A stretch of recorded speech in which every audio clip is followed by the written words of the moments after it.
Hi guys, I'm Christine Potter-Chi and I'm the head coach of Evil Geniuses VALORANT.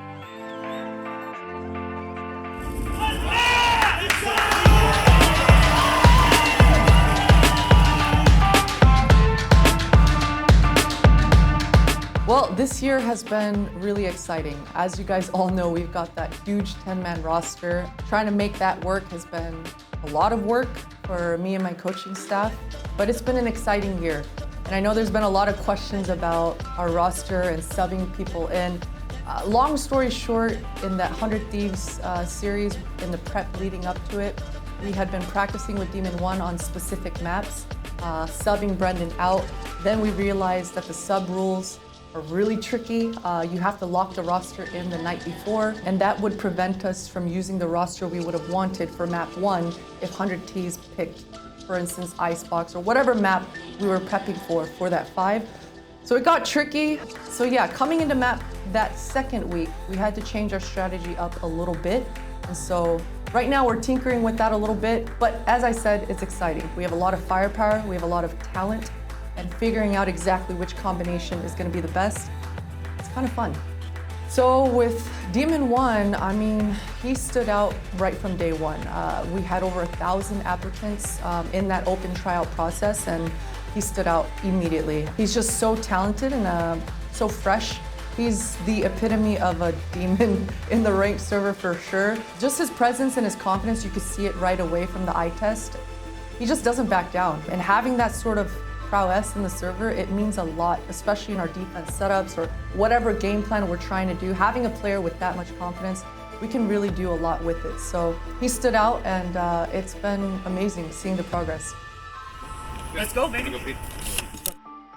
It's been incredible watching new, fresh players experiencing esports at this level for the first time. You know, I've lived through this for so many years, and kind of seeing a puppy opening their eyes, like seeing everything for the first time, experiencing all of this for the first time, it's amazing. Like it just reminds me of how far we've come and what could be in the future as well. So it's really cool. It's really fun seeing these young players just learning how to work together and how to win together. And I think that's been something that I've been doing for so long in esports, is figuring that recipe out. So it's been really rewarding. We're gonna have to look at comm to be a very big factor in those takes. Yeah, they are going to have to be big moments out of comp. But I'm also looking again at Demon 1 at keeping up his form. This is The process is long. I think it makes sense from where we were. We were always the underdogs coming into all of our matches for all of last year, right? And it makes sense, you know, we were never the team that was built to be #1. We weren't the team that was hand-selected with money and propped up to be a clout-chasing team or anything like that. We've always been a team that had to work for everything we have, and that kind of forced us to be creative. It forced us to figure out how to win and claw our way back into series. The 4v5 conversion rates that we're getting right now, it's incredible. I think our team is just right there. I think if we can get some more opening kills, there's a few things that we can work on, and we're right there, I think. I think the start of this year after Brazil, everyone is just trying to figure out everything, and the game has a lot of RNG in it, right? It's 12 rounds, you lose the pistol, you're already down 0-2. There's that RNG factor of any given Sunday for sure in a lot of these matches. I think everyone's just trying to mitigate that, and again, just trying to figure out the best approach. So growing pains for a lot of teams right now, early in 2023 for sure.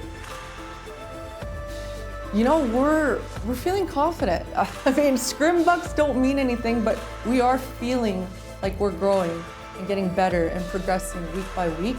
So as far as practice goes, it's been going well. Leviathan and us, actually, we share an office. We play soccer together with them. So a lot of familiarity. Again, we are a team that is inspired by Loud. And I think Leviathan and a lot of the Latin teams are as well. So we realize what each team can do. We've scrimmed Leviathan a lot. I'm excited for the match. It should be a good one.